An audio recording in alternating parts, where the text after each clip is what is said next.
Hey man, say man.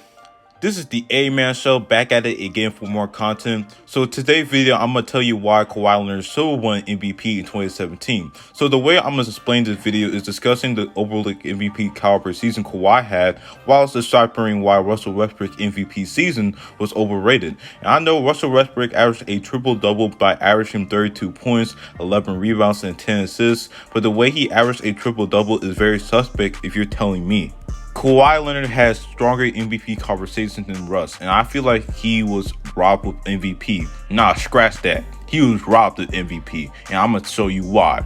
If you're new to the channel and really like my content, then subscribe to my channel for more NBA and NFL content in the future, and make sure y'all click on the notification bell where I post a new video, and you will be notified and not miss any of my videos. And that out of the way, Lego. I paid my dues, now I'm a made man. I caught my fade, now I'm a made man. You never see me again. I got the juice, now I'm a made man.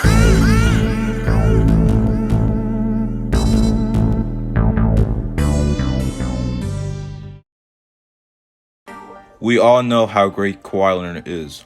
One of the greatest perimeter defenders of all time, and eventually growing his offensive game into elite status. He also was the catalyst of winning 2 championships, one with the Spurs and recently the Raptors, and was Finals MVP in both of them. Given how he accomplished in such a short amount of time, it outweighs the careers of Charles Barkley, Karl Malone, and even Patrick Ewing. However, people overlook how good he was in 2017 as he was overshadowed by the likes of James Harden and Russell Westbrook. Given how both put up insane numbers in their own right, Kawhi put up MVP numbers while leading his team to the 2nd seed of the tough Western Conference, winning 61 games, averaged 26 points, 6 rebounds, 4 assists on 48% shooting, 38% from 3, and 88% from the charity stripe. I need y'all to acknowledge that he almost shot 50-40-90 splits while still being the defensive monster he always was, as he was placed 3rd in Defensive Player of the Year voting. That's impressive, and if it wasn't for the guys ahead of him, he would have potentially been the 3rd player ever to win MVP and Defensive Player of the Year, and could have won 3-peated on Defensive Player of the Year awards, but it is what it is.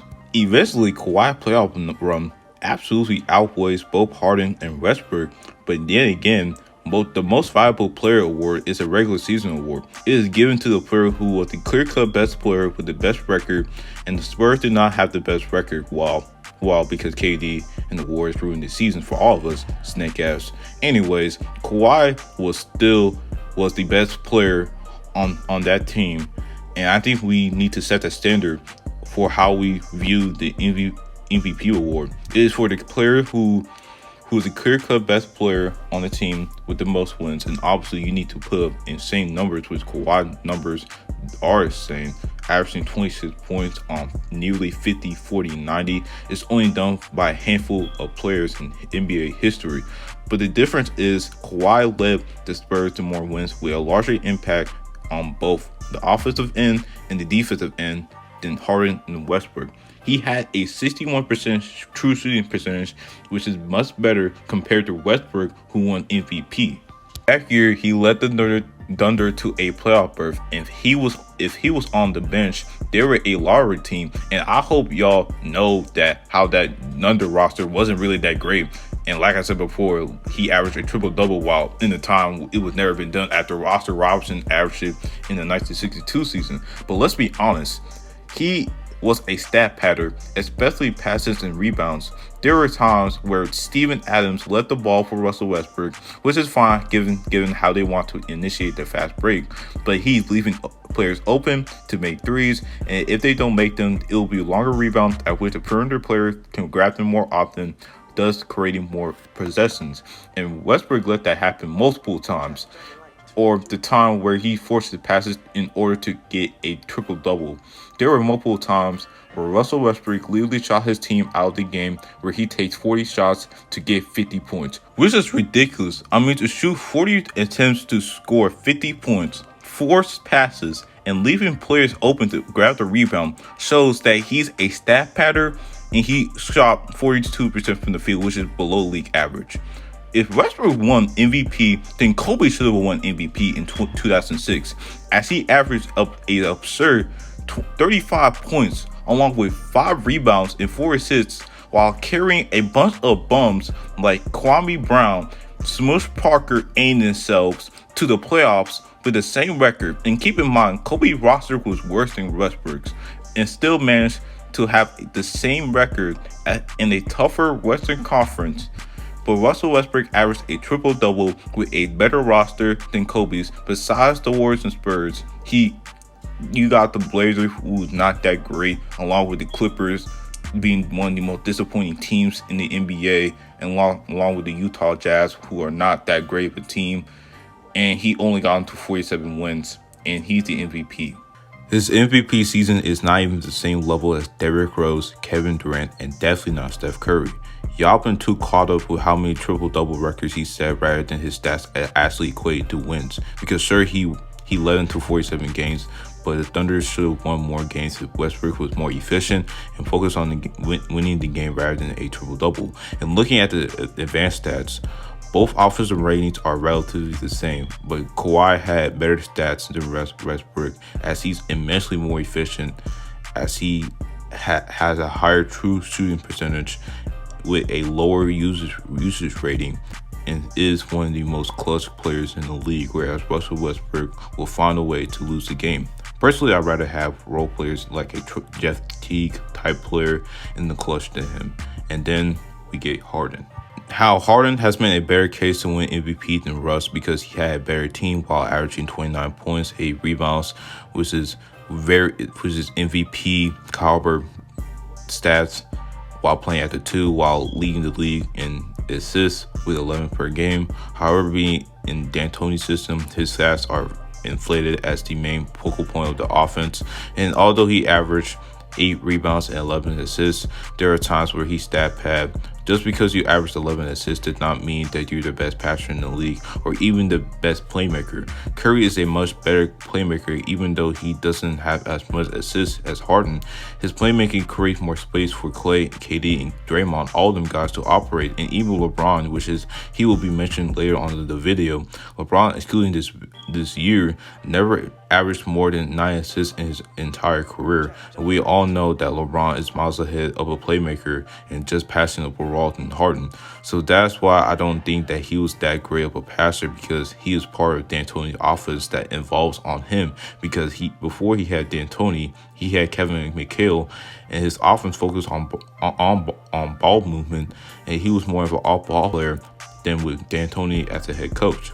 As for comparison with Kawhi's elite isolation play and his ability to play off ball separate him between Harden and Westbrook, along with him being a better defender and pass the Spurs more than both of them, despite having the greatest coach of all time in Greg Popovich, along with having a great supporting cast with LaMarcus Aldridge, who's an all-star caliber player, along with Patty Mills, Tony Parker, and Manu Ginobili, still serviceable despite their old age. But with Kawhi on the court, they have a 115 rating, meaning that they're a top 10 offense in the league. Compared to him on the bench, they have a 105 rating, meaning that they're a bottom 10 offense. And the only competition Kawhi had who had equal to the amount of wins due to their play on the court was Isaiah Thomas and LeBron James. For those who don't know who Isaiah Thomas is, Thomas was one of the better scorers in the league, but that 2017 season, he was sensational, averaging 29 points, 3 rebounds, 6 assists on 46% shooting, and 38% from 3. He led the Celtics to the first seed in the Eastern Conference with a 53-29 record, and don't forget that Thomas nearly shot 50, 40, 90 that season. Although he was great in his own right, he was too dependent on Brad Stevens' system. Stevens has been known for elevating players. For example, Jay Crowder became one of the more better 3-and-D players in the league on Stevens' system, but with the Cavs, he was a bench player. In adding the fact that he is a defensive liability given his short stature is why he is not top 3 in MVP voting. And LeBron, although he puts up MVP caliber stats literally every year, he didn't win as many games as Kawhi did. Sure, LeBron averaged 26 points, 7 rebounds, and 9 assists, while shooting 54% from the field and 36% from 3, but he would have had a stronger case had the Cavs didn't coast the regular season. So Kawhi should have won a MVP in his career given that he is at his peak of his prime, and that 2017 MVP belonged to him because although his stats are not more staggering than Harden and Westbrook, but looking deeper, Kawhi is more efficient and as impactful, if not more impactful than both of them, while anchoring the best defense in the league in 2017. That alone should have received his first ever MVP award, but that didn't happen, unfortunately. That's okay because at least he not only shows up in the playoffs, but elevates his play in the postseason. I mean, he had one of the greatest playoff runs of all time, whereas Harden is a certified choker and never elevates his play, and Russell Westbrook is just trash in the playoffs. Ever since KD left, he only won 4 out of the 16 games, never got out of the first round, and continually proved why he's the worst superstar of all time.